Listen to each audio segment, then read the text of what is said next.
riding down a YouTube channel. It's the riding down a YouTube channel. It's the riding down a YouTube channel. It's the riding down a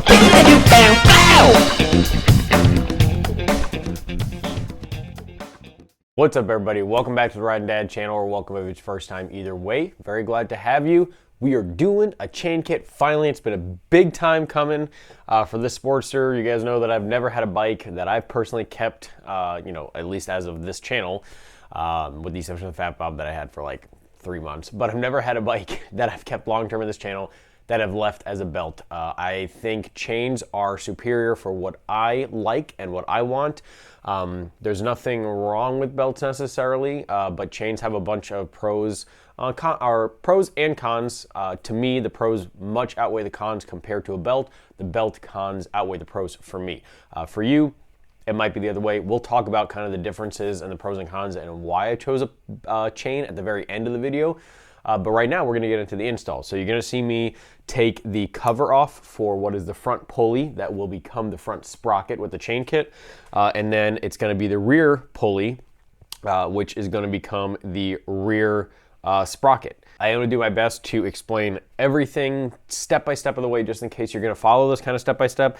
I have everything laid out in front of me for sizes, so I'm going to tell you sizes. Some stuff is going to be kind of not proprietary, but specific to this kind of in-depth stuff that you would do that you would never have as a normal tool. Like this, I guarantee you, is not a normal size that you would have. It is a 1 7/8. I can also tell you that most stores, at least locally where I am, do not carry this, so you're going to have to order this. So the stuff that I have ordered from Amazon, I will link as well. I have a scissor lift that was on sale for Black Friday. My other ones have been trashed. My fault. They were just poor to begin with. This one seems pretty good. And the coolest thing about this is I finally get to take advantage of my nice lift table. I got this lift a while ago, and I have not been able to actually use it for anything productive like this, like chain kit stuff and everything like that, which allow me to sit kind of more up and allow me way easier camera angles for you guys. So yeah, I'm very excited. First things first though, we got to get this cover off. Leave the bike down because you're going to want the added stability of having the belt on the rear and front pulley system. That way it kind of locks it into place, but we're going to explain a little bit more. So exhaust wise, I have a 2-into-2 right now, and I am hoping that I'll be able to finagle this front pulley cover off without having to remove the rear exhaust pipe. Now, if I cannot, I'm going to try to remove, these are not stock Harley mid controls, these are TC Bros mid controls, so a little bit different how they're set up. There is a linkage between the rear brake lever and the master cylinder, and I believe if I drop that, I can kind of finagle it out that way. I'm hoping either way, really hoping this relatively easy job doesn't turn into a whole thing where I have to drop the exhaust, put it back in, but let's see. So, right, to get off to the start, these two bolts for this cover, double check, yep, are gonna be 3/16, and this rear one is gonna be 5/16. Let me triple check that. Yep, 3/16 and 5/16. So we're gonna go ahead and remove this, and we'll go from there.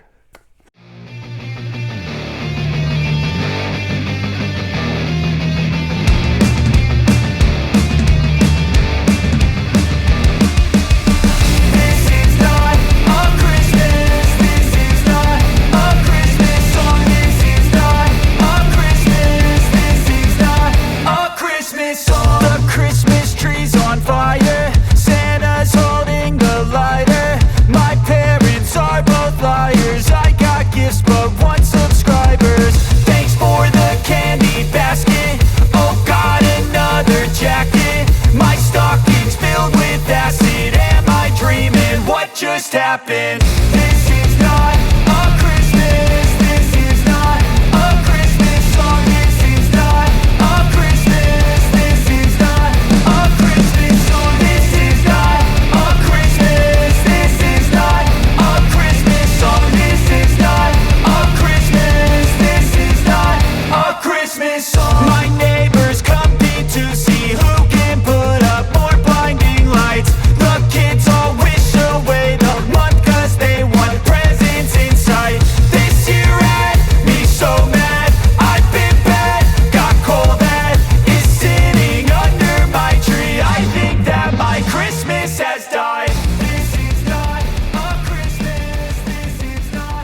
right, so you guys saw that absolute mess of how the stuff fell and everything.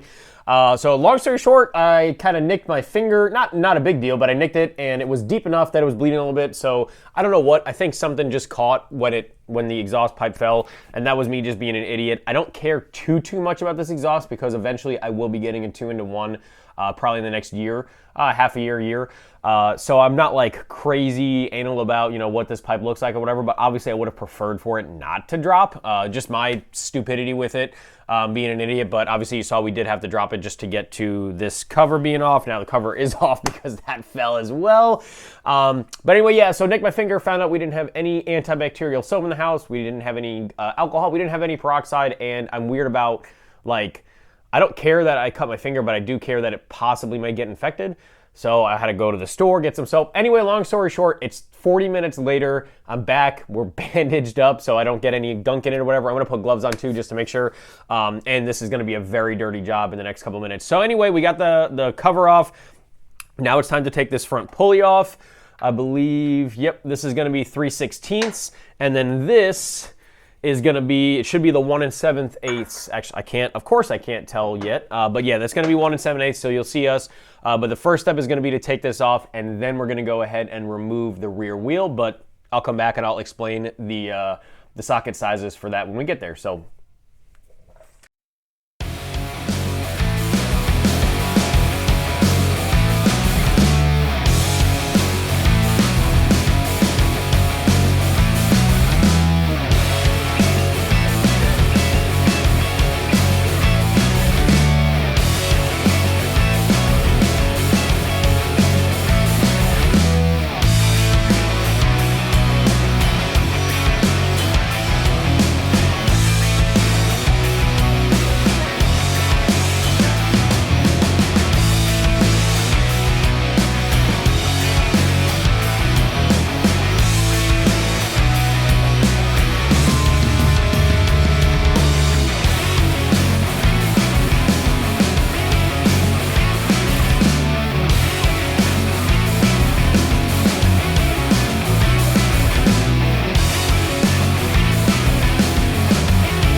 All right, now that we've removed the front sprocket, or well, the front pulley in this case, it's going to be time to remove the rear wheel, which means we're going to need to jack up the bike enough to take pressure off of that suspension.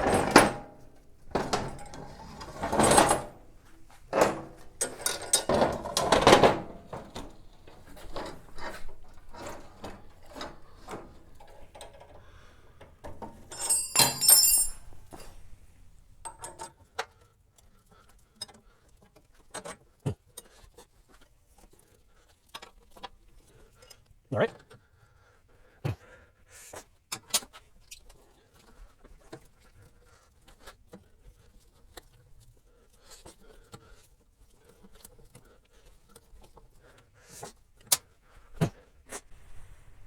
All right, once the bike is jacked up enough that you can drop the rear wheel and clear the fender, I'm gonna take these little plastic or rubberized protective nubs out of there, loosen up these axle adjusters,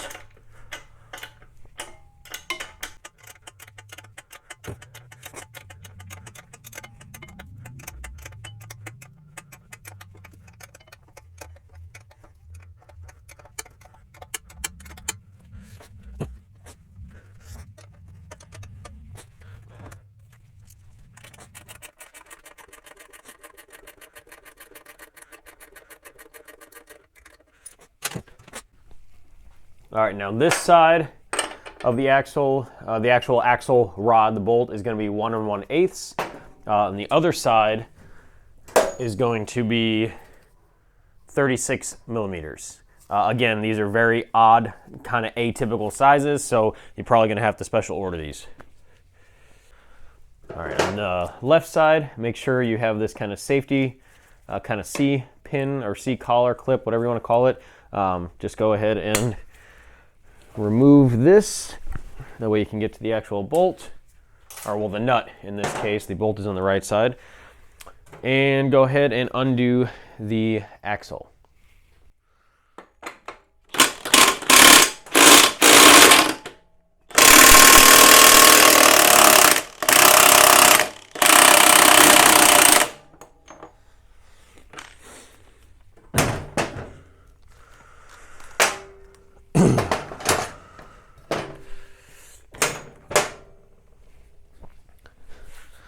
Make sure when you uninstall the rear wheel that you pay attention to where all the washers are and spacers and direction of everything.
All right, now that the rear wheel is removed, I'm going to go ahead and remove the belt guard. Don't want to have the chain there, possible slap for the chain, and also then nobody can see how cool your chain looks. We're going to remove the belt. I'm going to attempt to just remove the way my exhaust is set up. If I remove this belt guard, and I think if I remove this and just kind of wiggle the belt out of there, I think I can remove it in one piece and then sell it or whatever, because this belt is relatively new. It was replaced. I believe it was replaced. The bike barely has any miles on it anyway, so if I can make 30, 40 bucks on Amazon or on Facebook Marketplace, or if I can just give it to somebody who needs it, whatever, it's better than just cutting it for this, because this should be relatively simple. So let's go ahead and remove this guard, this bolt for my exhaust bracket, and see if we can get this belt off.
All right, now that you got the rear wheel off, it's going to be time to remove the rear pulley and I cannot find my, I just found it. All right, so it's gonna be time to remove the rear pulley. And these are stock, at least on this bike, they're all 5/8.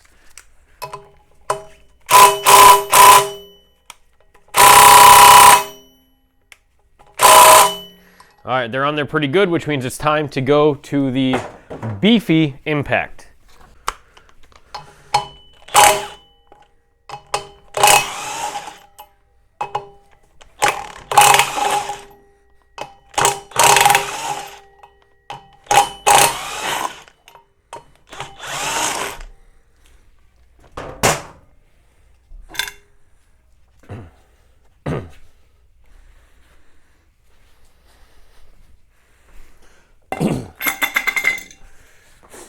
All right, the new kit comes with a spacer, and the sprocket. This is the spacer I have, HD Sportster models 04 to 21. And I've already cut this glove, that's great. It's gonna go there, and then you're gonna take whatever sprocket you got. Mine, I chose to get the 58 tooth. Again, super light, that's their kind of brand, basically. And it's a chromoly. I think this is a chromoly as well, but it's definitely a steel. Okay, it's just black steel. But yeah, it's a 530 pitch, which is all of the Harleys, really. Chain kits that you're ever gonna get. All right, once you got that out of the package, go ahead and align it. It'll fit with this kind of lip here, so it fits flush. Make sure the spacer holes are aligned. Now this kit does not include any locking ring like some other kits that I've used in the past do have. You can buy locking rings. It's just a ring that's gonna fit on the outside kind of thing if you want. Again, this one does not have it. It does come with these ARP coated bolts. It does not give you any torques and washers. It does not give you any torque specs. So we're just gonna torque it way the hell down. And hopefully that's good enough. You don't want to torque these too much because it is possible that these can shear. I'm not super worried about it on an 883 Sportster with stock internals in the engine. However, always a possibility if you torque them too far down. You do want to use, it comes with blue Loctite. They recommend blue Loctite. I, in the past, have always used just a little bit of red. It's just me, so that's what we're going to do today as well.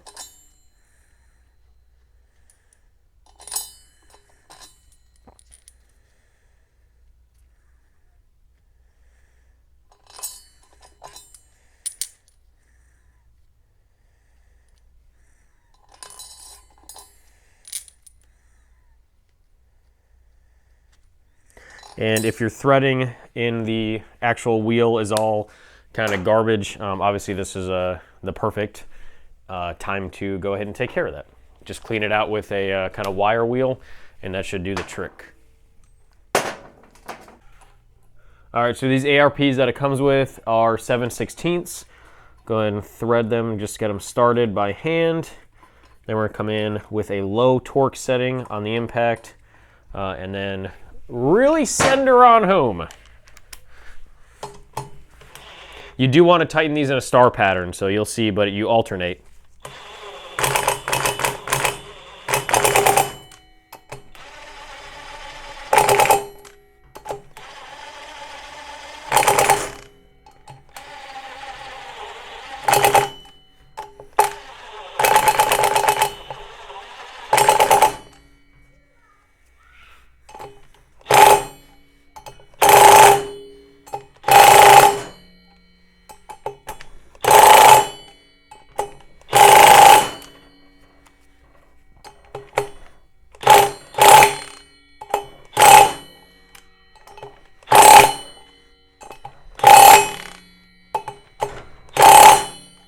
All right, that should be good.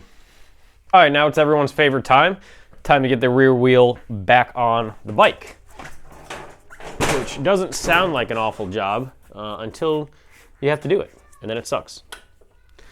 Once you get it wedged in there and it's kind of in the right space, it's a good time to start to drop the bike down a little bit. It's going to make your job a whole lot easier. And then we're just going to incrementally drop it down more and more, make sure the brake pads are okay.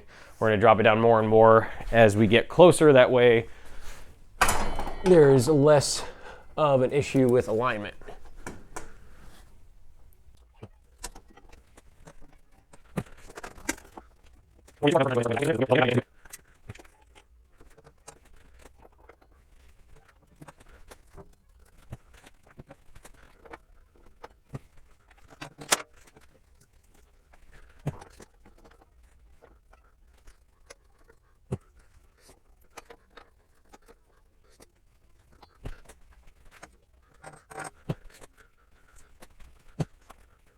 Make sure you re-grease your axle once it's cleaned off. Re-grease it before you put it in. My go-to has always been this Lucas red and tacky. Hopefully you can see it here.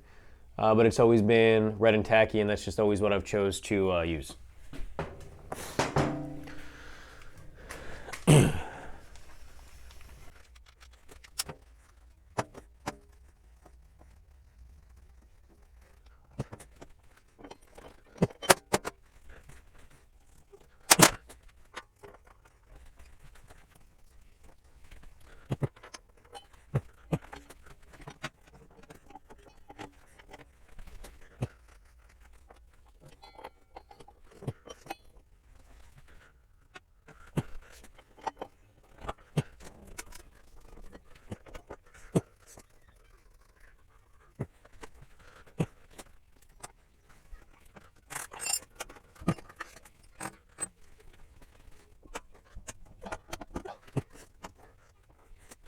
All right, now at this point, we're going to put the axle hardware back on, with the exception of this kind of safety ring, the C-clip, because we're going to need to, once we put the chain on, we're going to need to determine where in the swing arm this axle needs to sit as far as front and back and left to right, and we got to align the chain.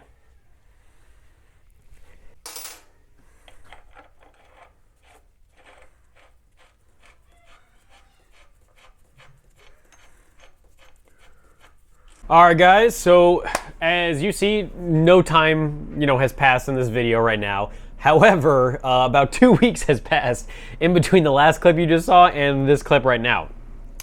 We're about to install the front sprocket, and I'll explain why 2 weeks has passed. First, before we go into this, the first sprocket, the part number, there you can see all the information. This is a obviously 530 pitch. This is chromoly steel, which is good. You always want the front a harder material than the rear, and this is a 22 tooth. It's a 22 tooth front sprocket, which is pretty comparable to stock. However, we'll talk about the final gear ratio I went with the rear in a little bit. So this comes, where are the bolts at? I don't even know if I can find the bolts anyway. So you guys watched me take this front pulley off, and there are 2 bolts that hold the locking, like the retaining ring in there, and that retaining ring is what holds this reverse thread nut on for the front sprocket, or stock, the front pulley. Now, when I put this back in originally and tried to do this part of the video, the stock bolts snapped off. One of them snapped off before it was fully tight in there, and the other one, just for the hell of it, I tried it, it snapped off again. Now, I was not using impact. I was using my T-handle, which I put back. I do have to get real quick before we do this install, but I wasn't using an impact or anything like that. I don't know why it snapped off. I wound up trying to drill, whatever. Long story short, I wound up just buying a new front sprocket from Sprocket Center. It's the exact same kit, or exact same sprocket as it would be had I used the stock one from the kit, but I had to wait for it to ship, and then last weekend I was busy, so fast forward to this weekend, which is why it's 2 weeks from the last time you guys saw a video recorded clip, but through the magic of editing, internet, and YouTube, it's within the same video, all, within seconds apart. Now, when I got this one, I went ahead and got a couple different styles of bolts, with my preference being these gold kind of plated-ish grade 8 bolts. This is my preference. These are kind of the gold standards that I like to use for bike stuff if possible, unless obviously it's ARP. ARP is top. These grade 8s are pretty much second tier, right below ARP. So I wanted to use these when I went ahead and did originally was see if they would fit in here just to see what they were like. And they fit very, very rough. I went and took some WD-40 and I just slowly by hand and by hands,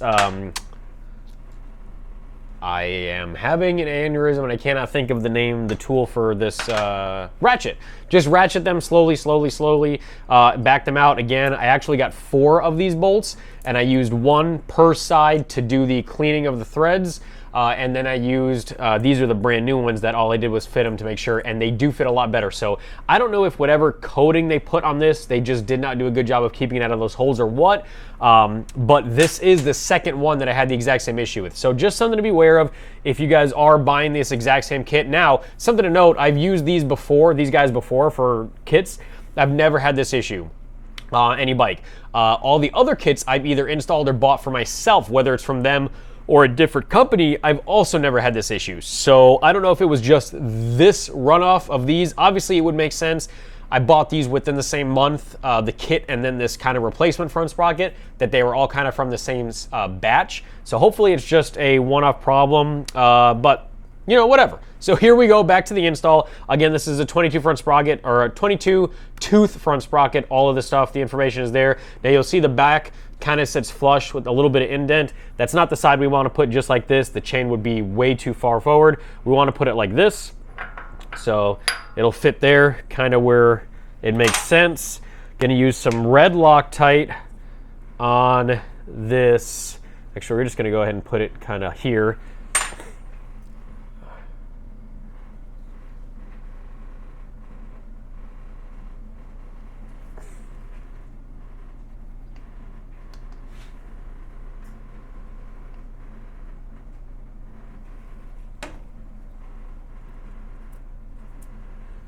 And remember, this is lefty loosey, or lefty tighty, righty loosey.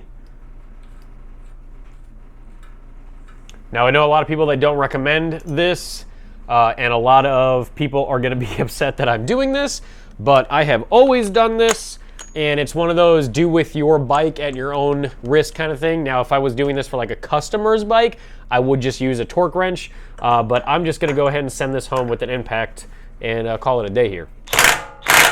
This is a ton of torque, foot-pounds of torque. This is a lot that needs to be set, so you can really send this one home. You don't want to put it, you don't want to have it ugga-dugga-ing too much times, because there's too many times, because there's stuff behind there that you don't want to have that shock in there, but this is very tight. And again, I said in the beginning, but it's worth mentioning again to note, this has to be in gear when you're doing this, otherwise this will just spin and spin and spin and spin. Now it's time to fit this. You do have to make sure that this sits at a good spot for, there you go, kind of right in the middle. Now I did go ahead and test these. Now with the pulley system, these probably wouldn't work because they wouldn't fit with the pulley, but for this specific setup as far as the front sprocket and stuff, these black grade 8 bolts do work, and these are regular righty-tighty, lefty-loosies.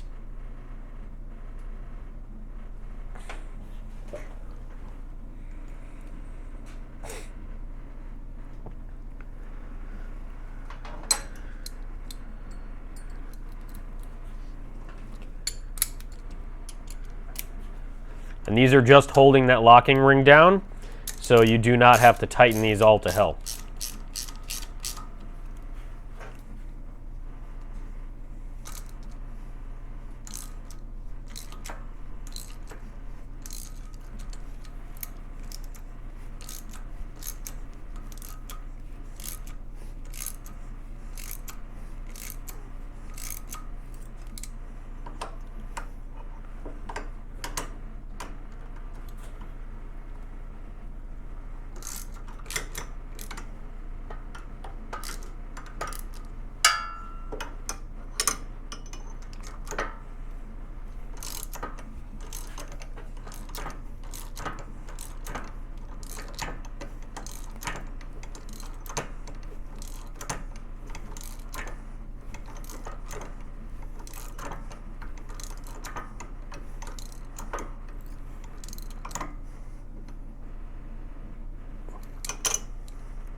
All right, so now comes the fun part of taking out the chain from the box and doing all this fun stuff with it. So, good.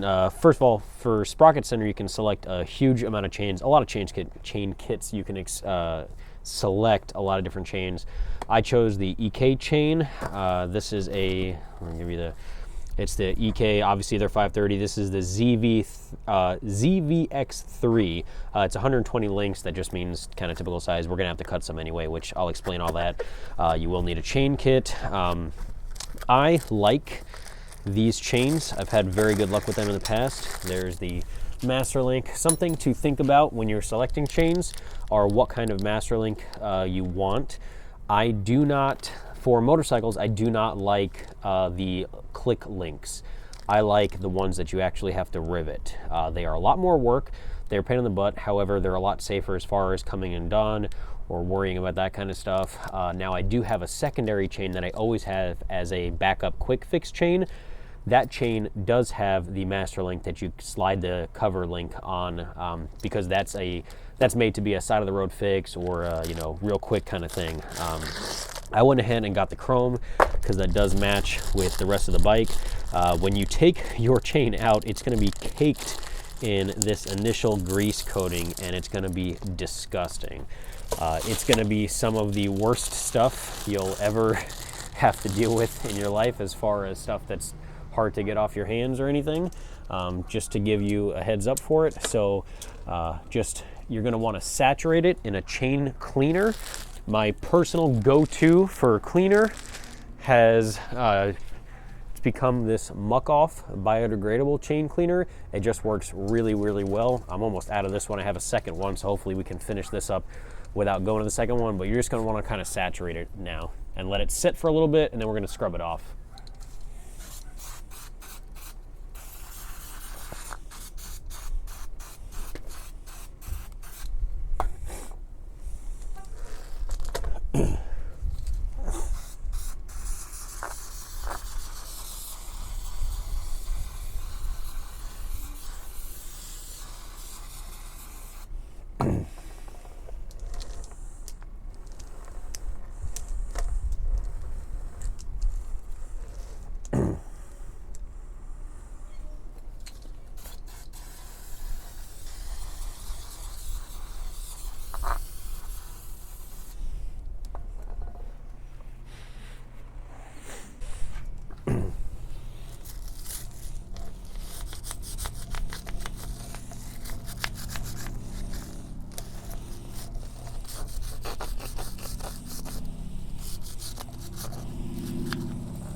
All right, once you get everything to this step, your chain is all kind of unglooped.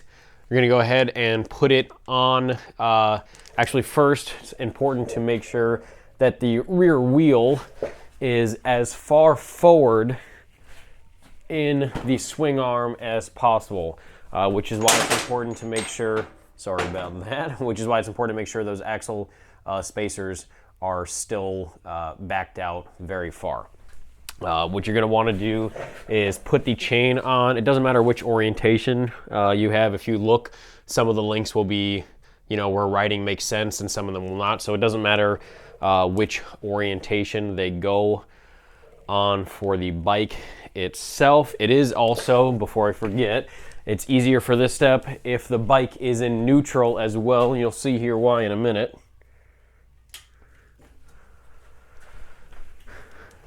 But you're just going to go ahead and put the chain on the front and rear sprockets and see where you're going to have to clip the chain. And this is a huge pain in the butt, for sure. The whole process of fitting the chain is a gigantic pain in the butt. But it's okay, because it'll be worth it in the end, you know?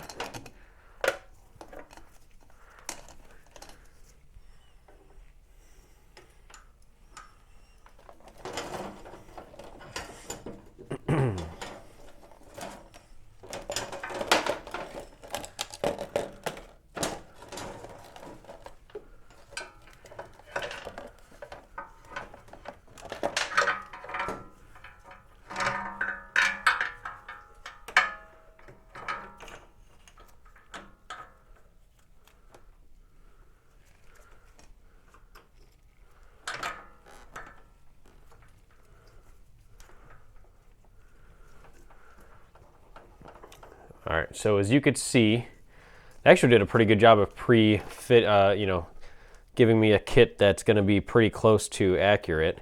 But as you could see, it's not going to be, you don't want it to be that tight because obviously we still have all this space to adjust it. So you don't want it to be as tight as removing that interior piece and pushing this. Well, let me just make sure here.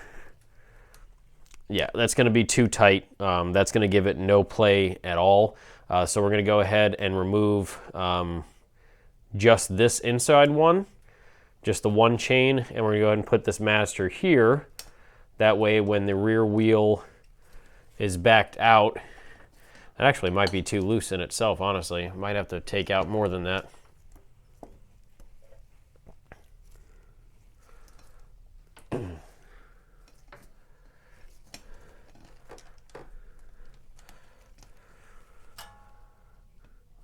All right, yeah, I take back what I said. It's going to be enough.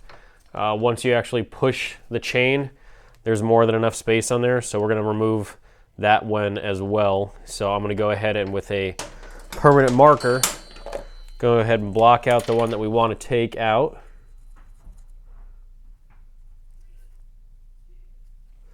And now this is the time when you're going to get your, you can take it off of the bike for now, make it easier to work with.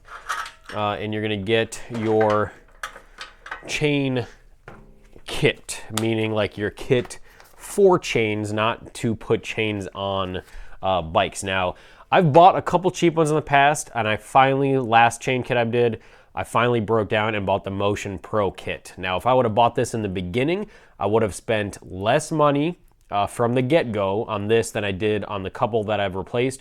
So this is definitely one of those things that I do recommend you buying once and crying once on. Even if you're only intending to do one chain kit, like you know this is the only kit you're ever going to have to do, still worth it because you're still going to have to replace chains in the future. One chain is not good for, you know, a life of a bike. And I do think that this kit is very much worth it. So for the Motion Pro kit specifically, you're going to want to make this kind of bottom anvil piece.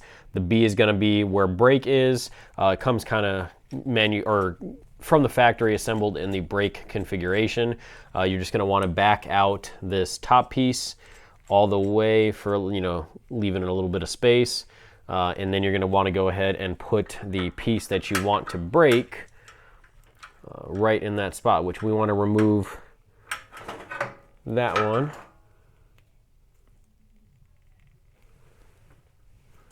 So we're going to go ahead and back this out a little bit. The anvil back in. Just want to triple check my markings. Going to go ahead and position where that link is there. And we're going to go ahead and tighten down this piece so that everything is situated right there. Once that's tightened, we're going to tighten it a little bit with a 17mm wrench. Why did I say ranch? And then take a 14 after we push this in. And we're going to go ahead and break this loose. What this is going to do is it's going to push that piece that's already riveted in past the rivet mark and just kind of break it. And once it's pushed through enough, we'll be able to back it out. And again, yeah, this is something that a huge difference in quality and ease of use between this kit versus the other kits. It's just a big difference.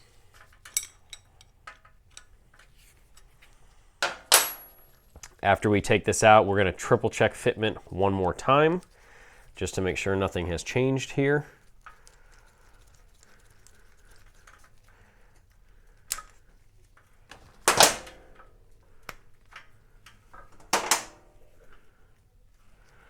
I'm going to go ahead and use a set of these pliers to pull the pin out once it's halfway out there. Actually, you know what? If memory serves me correct, we don't even have to do that, I think, because we're going to have to remove the other one too, but let me just triple check that. All right, actually did not take off enough. I had to take off one more. So now that we are correct, now it's time to open up the Master Link kit from the package. It's going to come with the X rings or O rings or whatever rings, if yours has rings, which for street bike application it definitely should, and the Master Link itself. So what you're going to go ahead and do is open up the grease packet that it comes with,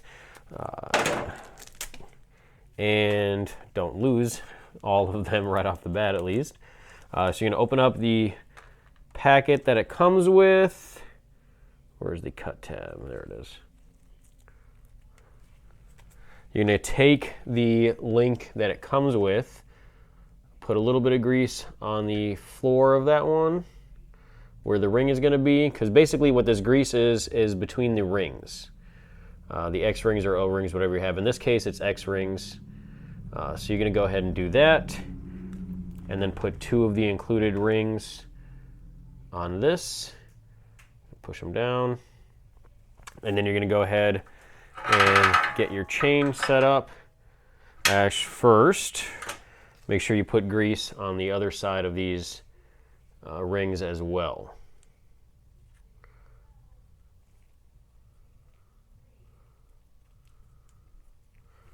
Okay, now this is the messiest part of dealing with the chain, is the initial install. You're going to go ahead and get the chain set up, put the ring in there,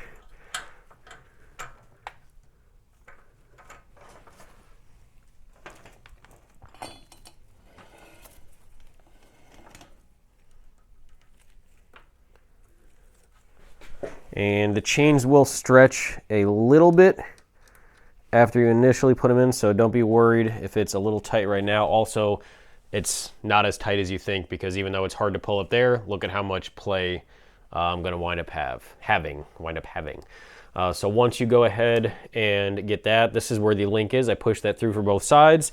Going to put a little bit more grease on these sides of it.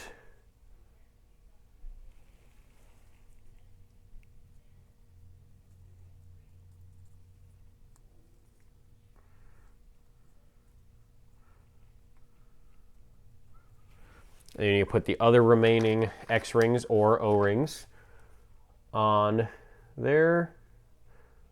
Push them back. Put the final coating of grease that you're going to put on here on that ring.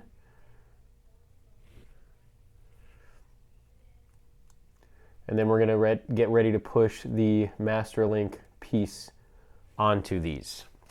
Now, depending on what your tool says, it's going to be different for every tool. If you have the Motion Pro, you're going to turn it so that the P matches up with where it says press. We're going to put this back piece on this piece, and this piece that we're going to turn with a 17mm wrench is going to be what pushes this down.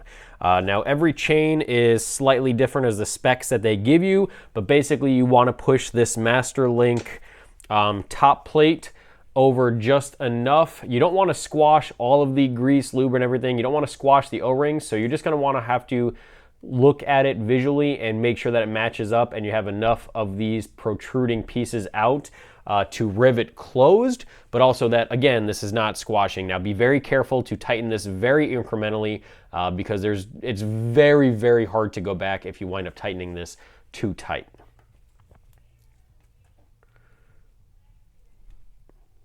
Get it started just with a little pressure at first. Okay, obviously that wasn't enough pressure.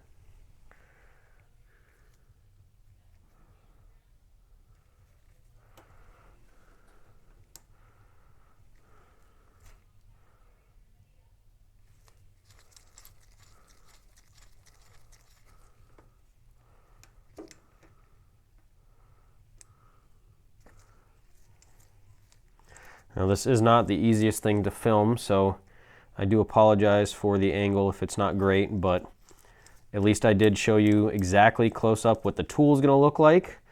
And I think you're a smart enough person, if you're watching this, that you'll be able to do this on your own just fine, honestly.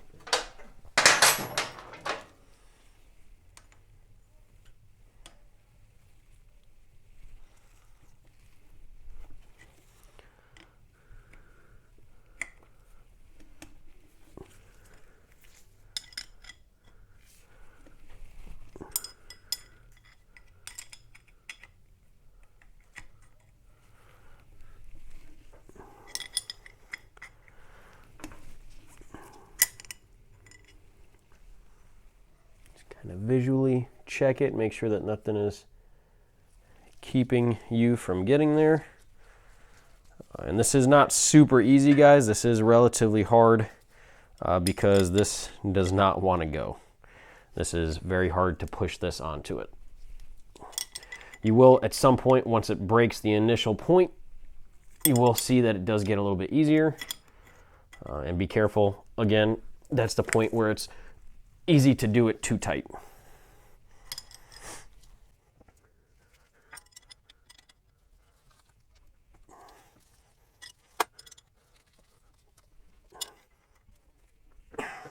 We're getting there. Slowly but surely, we're getting there.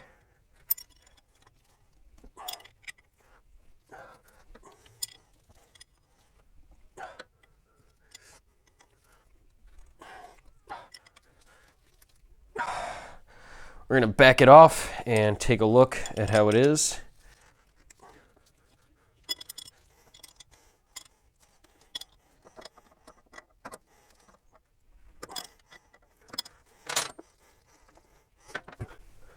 All right, so we still got we still got a little bit to go.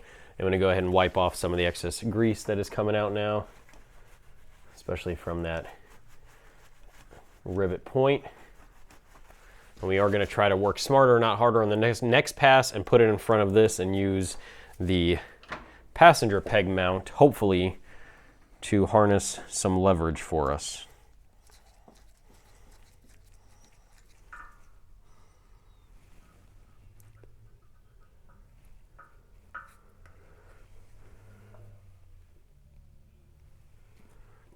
And when you are installing this, you do want to make sure that you're not blocking where the posts are going to come through at all.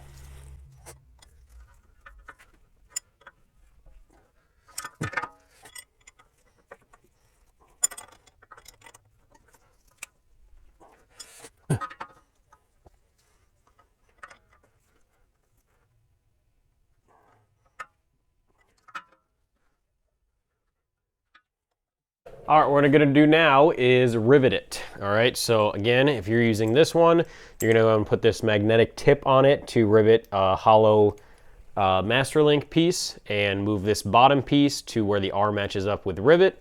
We're gonna go ahead and put it on. I'm gonna do it upside down for this one, just because that's the easiest way for me to grab it at this angle. And we're gonna just closely monitor it. You want it riveted, obviously, to stay closed to keep this on there, but you don't need it enough that it winds up damaging the integrity of this, or that you push it closed and it squeezes it. It should be able to move just like every other piece.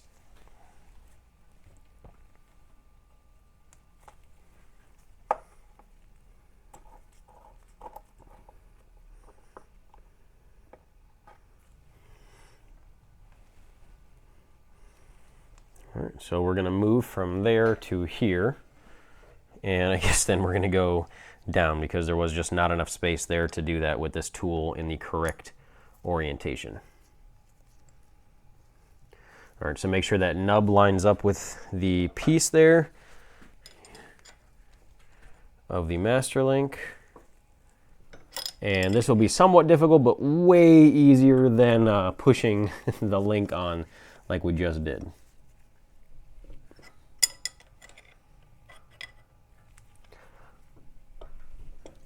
Now the chain will tell you a specific amount, usually in micrometers, or are using a micrometer for millimeters or whatever to make sure that this rivet's closed.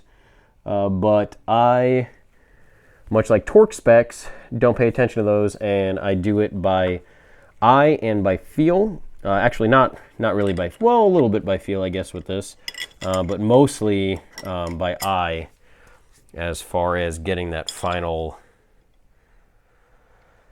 amount set. And it doesn't have to be much, guys, because remember how hard it was to push this master link plate on. So riveting, you don't need that much riveted to really keep it on. I think we might be at a good spot, so I'm gonna back it up just so I could visually see what that link looks like. Yep, I think that's gonna be good. We got a nice lip going on there. Should be good. Let's move on to the next one. I'm gonna see if it'll be easier for me to grab it if it's at, if it's upside down here.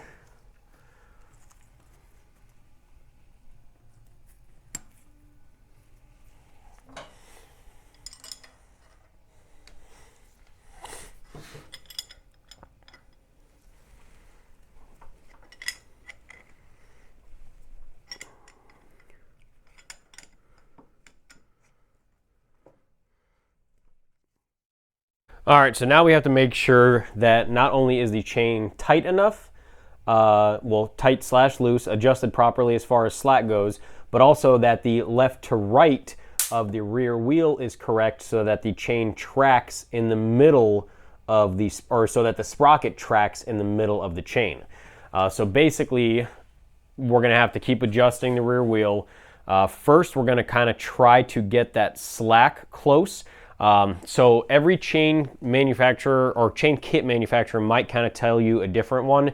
Across the board, through everyone that I've used, the easiest one that I can say is going to be 1/2 inch to a full inch. What I typically do for the beginning one is set it at about 1/2 inch, and then I go from there. I check because, again, even though chains stretch, they're not going to stretch a ton, especially with a beefy chain like this, a 530 chain. It's not going to stretch a ton, so it might stretch 1/4 inch over the first couple of 100 miles or whatever you're going to ride. Definitely after that initial part or initial kind of break-in of the chain, you definitely have to check it again. And again, every couple of 100 miles, you're gonna have to clean it off, degrease it, and apply a chain lubricant. Now, we are going to apply, I'm not gonna show you in this video, but after this is all said and done, I am going to apply this Maxima chain wax spray. This is the best one I have used. I've used some new ones, some old ones, whatever. I've tried a couple over the years. This is by far the best one. It does not fling off. It does not attract dirt very well. This is, I very highly recommend this spray wax. So let's go ahead and start to adjust it. What I mentioned earlier as far as making sure it tracks is, it might be hard to catch on camera, but this chain has a little bit of play left and right of the sprocket. So how you're gonna do that, you're gonna have to make sure the rear wheel is still jacked up a little bit. You're gonna have to make sure when you rotate it, you know, give it a full rotation of the chain, maybe 2, and make sure where you have it that the sprocket is in the middle and the chain is not wearing on one side or the other, because that's going to cause premature sprocket degradation. So you're going to want to make sure that you avoid that. And then as far as the chain slack, like I said, a half inch to an inch of play. I'm going to go for around the half inch to somewhere between half inch to 3/4 play. This is clearly too much. So let's go ahead and start adjusting this.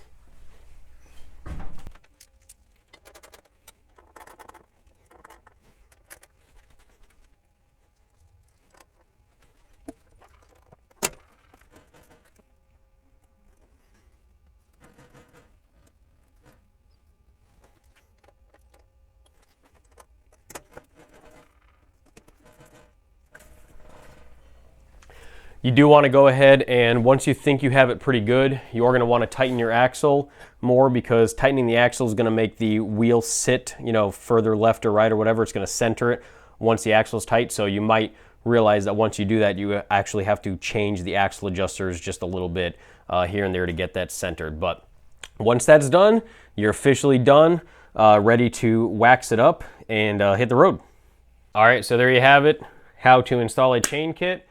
I'm pretty happy with it. So now kind of I'm going to run real quick down the pros and cons of chain versus belt for those of you who don't know why I'm pro chain, and then the gearing ratio that I picked. So I picked, obviously we went over this 22, I think it's a 58. What did I put in the rear? Yes, 58 tooth in the rear. Now if I remember correctly, I think it's a 2254 or 52, 53, 54, somewhere around that is stock, kind of similar stock feel when you go to a chain kit. Now, if you go smaller in the front or smaller in the rear, or sorry, if you go smaller in the rear and then, or bigger in the front, you get more top speed, less acceleration. If you go smaller in the front or bigger in the rear, you gain torque, you know, gain acceleration, but you decrease on your top speed. So I went with the biggest rear tooth setup that Sprocket Center has, 58, and I kept the stock 22 in the front. Now, I've had this setup before on a otherwise stock 883, and it rips. If you're doing a ton of highway miles, very much not a great idea, as you're going to be, the bike can take it, no problem. You're still going to be able to cruise 70, 75, 80. It's going to do that no problem. It's not like you're not going to be able to hit those kind of speeds. But those RPMs are going to be high up. Again, the Evo engines can take that. That's not an issue with the bike. It's just going to be a super big pain in the butt for you, and you're going to be burning gasoline unnecessarily, and it's just going to be very loud and droning. It's going to be a pain in the butt. For my style of riding with this bike, mostly around town, shorter trips, it is absolutely perfect. It has, now before you could do it, it was difficult. Stock clutch, stock everything else. Again, this is just a regular 883. This is kind of bottom of the barrel for Sportster engines. This has zero issue pulling up the front end, super reliably, super quick. I wish I was better at wheelies. I'm just not, but it works very, very well. Even with stock suspension, it just works flawlessly. It's a very, very fun setup. It really changes the feel from the butt dyno, as we say. But yeah, it's a great setup. So that's why I went with the configuration that I did. Now, chains versus belts. The biggest pro a belt has over a chain is maintenance. There's virtually nothing you have to do with a belt. You can visually inspect it, make sure that it's, you know, not being worn. Once you set it, you know, set the pulleys, make sure that it's kind of in line. Virtually hundreds and hundreds and thousands of miles, you're never gonna have to worry about that. I know guys that have run the same belt on a bike that they've done probably 10 or so oil changes, and they've never changed the belt, never had an issue, never even adjusted the belt. Now, that's not great. You should check it to adjust it because over time it will need adjustment. But that's it. You wash the bike, you don't even pay attention to the belt, that's it. The negatives to a belt is if it breaks, how hard it is to replace, and then also the possibility of it breaking. So you can get a nasty rock that slides up in there. You can get just a myriad of different things, and it's a lot easier to snap or shred than a chain. And then also the other issue with not an issue, but the other con to a belt would be you do lose a tiny bit, not a bunch, but a tiny bit of power because the belt does stretch a little bit. It kind of gives like a cushy, almost like a cush drive, but just all in one for a belt. Now, chains. Pros for a chain: one, it's a better power transfer. It's just more immediate. There's not that stretching with the belt that you get. And then the biggest pro, well, another huge pro is the ease of changing. I mean, if you want to change that rear sprocket real quick, I can change in a matter of, once this is all done, you can change that rear sprocket within minutes, and you have a completely different feel, whether it's a ton more torque or a ton more high end, depending on, like, if I do a 1200 kit on this, that 58 tooth in the rear might be a little bit too much, so I might want to back it down. That way I get kind of best of both worlds. I get more of the torque and stuff and acceleration from the 1200 kit, or the 1250 rather for this, or sorry, so you get that from the engine, but then you also get the improved top end and just ease of cruising at higher speeds with the smaller rear sprocket. The huge, probably the biggest pro with the chain is if something were to break, if something were to happen or whatever is going on with the chain, you can change this on the side of the road. Like I talked about when I was cleaning this chain, I have a chain with a clip. So basically everything we did with the master I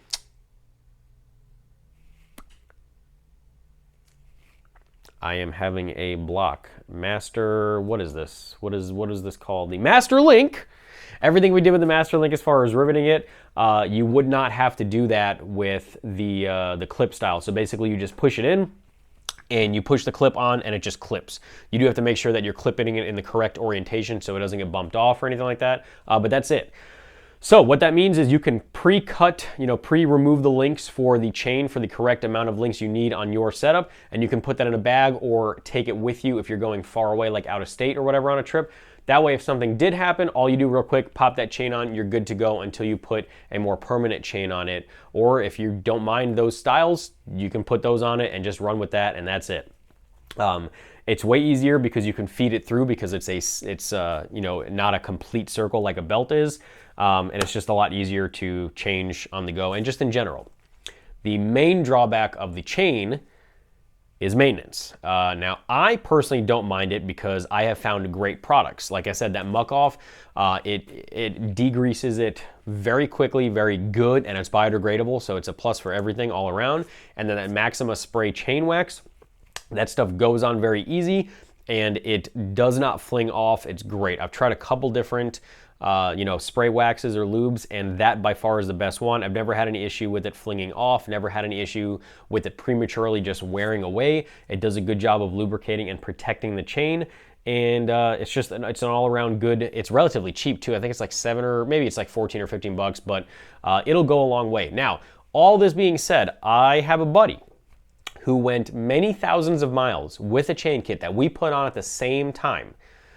His was so dry and so not taken care of that it was actually squeaking at low speeds, like in parking lots, moving it and stuff, you could hear it squeaking. And he did wheelies and he rode aggressive, he rode hard. It was on an M8 Softail, so it wasn't like it was on like a slow bike or anything like that. He rode aggressively and that chain never had any issues. So, yes, you should wax the chain and lubricate it and care for it and adjust it and stuff every couple of 100 miles just to make sure that everything's all good for you. But if you don't, it's not the end of the world. These chains have come a long way. These X-rings, O-rings, and everything, the chains are good. They're solid. They're good. So yeah, those are all the pros and cons. The maintenance is not a big deal for me. If you're somebody I can see, if you're somebody that rides, 700-800 miles in a weekend, every weekend religiously, then yes, I can see how after every single trip you take, you have to bring that in, wash it off, degrease it, re-wax it. I can see how that would get annoying. For me, not an issue at all. I think the chain pros far outweigh the cons for me compared to a belt. And it just looks cool. When you pull up to a bike night or your dealership or wherever, and you're on a Harley with a clearly visible chain, especially if you have a big honking rear sprocket on there, it catches, it catches attention. People ask you about it. People know that you typically do your own stuff. You're into modification, stuff like that. It's a big plus. That's a huge part of the Harley community. It's just a cool factor. It definitely helps. So hopefully this answered all your questions about how to install a chain kit and why you would want to install one. This is awesome. I'm very excited to go try it. The next video I will show you guys a kind of a riding video and how it improved this bike, because it's been a while since I've ridden a Sportster with a chain kit, so I'm very excited to feel that kind of immediate change again. Thank you guys very much for watching. Until the next time, ride safe, have fun. Dad.